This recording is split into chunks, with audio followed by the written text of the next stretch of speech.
Dear friends, welcome to yet another installment of Strategic Power. The tension in the Red Sea between the Houthis from Yemen and the British and American warships shows one more example of unequal war in the world, where great military powers need to spend a lot to deal with threats from minor powers. All this began with cheap drones and cruise missiles shot down by very expensive air defense systems. The drones were attacking ships heading to Israel in support of Gaza. The Zodiac maritime commercial vessel, flying the Maltese flag and Greek-owned, was the most recent to be hit by a missile. If you haven't already subscribed to the channel, do so now and enable notifications to stay up to date with the news. The asymmetric battle is heating up in the Red Sea. Despite no casualties being reported and the Zodiac maritime still being navigable, the Houthi missile was identified as an anti-ship ballistic missile. The Houthi group from Yemen admitted targeting the Zodiac maritime ship, which was carrying naval missiles to Israel, resulting in a direct hit, said the group's military spokesman, Yahya Saree, in a statement. Images show material damage to a Greek-owned bulk carrier, but no injuries. The incident occurred near the Yemeni port of Salif. According to H.I. Sutton, naval specialist, it is difficult to clearly identify the equipment in the video, but by the dimensions and the tail fins, it appears to correspond to the family of Fateh 110 or Zulfiqar 133 ballistic missiles of Iranian origin. U.S. Navy warships and allies, such as USS Laboon,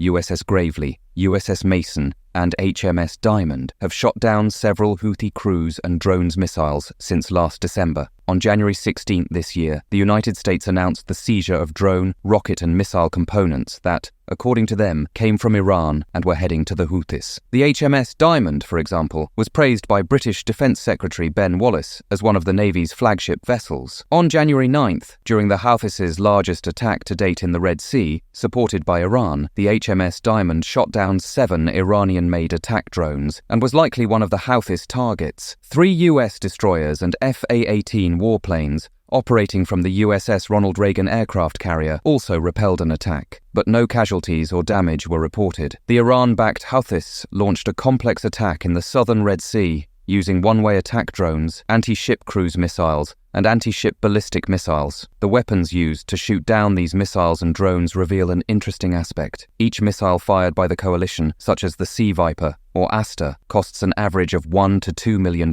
Meanwhile, the Houthis one-way attack drones cost less than $20,000 to $50,000, frequently mentioned as the price of an Iranian Shahed 136 drone and its variants. In addition, there are drones that cost even less, in the range of $2,000, that any ordinary person can easily buy and easily adapt to make it a lethal weapon. Likewise, the RIM-162 evolved Sea Sparrow air defense missile aboard most US warships costs an incredible $1,790,000. Meanwhile, a single FA-18 Super Hornet costs $69,900,000. Clearly, the fighter jet itself will not be used as a missile or kamikaze, but its use through its missiles comes into the equation of asymmetric warfare, where the cost-benefit ratio is profoundly unequal. This discrepancy in the cost-benefit ratio does not go unnoticed among strategic military affairs specialists. The same happens in the war in Ukraine. It is known that non-state actors will use asymmetric warfare tactics and technology to challenge technologically superior and well-organized armed forces. No matter how conventional militaries try,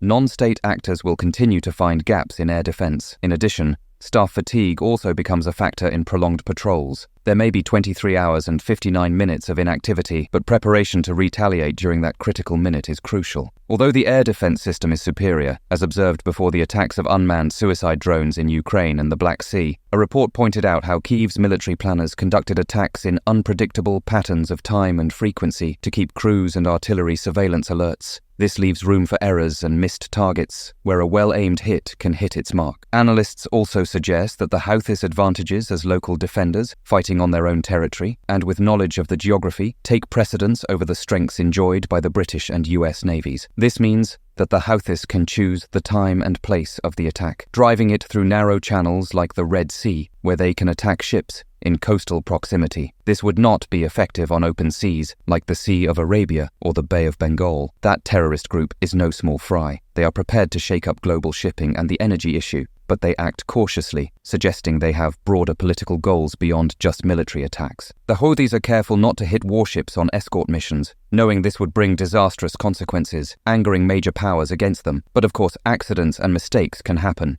even if they are rare. Other countries are being careful in their diplomacy. Saudi Arabia and the United Arab Emirates, who face the Houthis in Yemen's long civil war, may prefer to act against the Iran-backed Houthis, but they don't want a major offensive. They have reservations, like the normalization of relations between Saudi Arabia and Iran, and the fear of angering their own populations, who are strongly opposed to Israel and strongly support Palestine. An interesting point is that the East is not becoming more westernized as a result of government policies. After Hamas and Hezbollah, the Houthis have gained popular support for their solidarity with Gaza. Humanitarian aid organizations do not want sanctions against Yemen, claiming this would prevent the arrival of aid. Thus, supporting any action by the US and the West against the Houthis, whether in support of Israel or not, would cause great discontent and political reaction, affecting diplomacy with other Arab nations. I appreciate your watching the channel's videos and ask that you subscribe and enable notifications.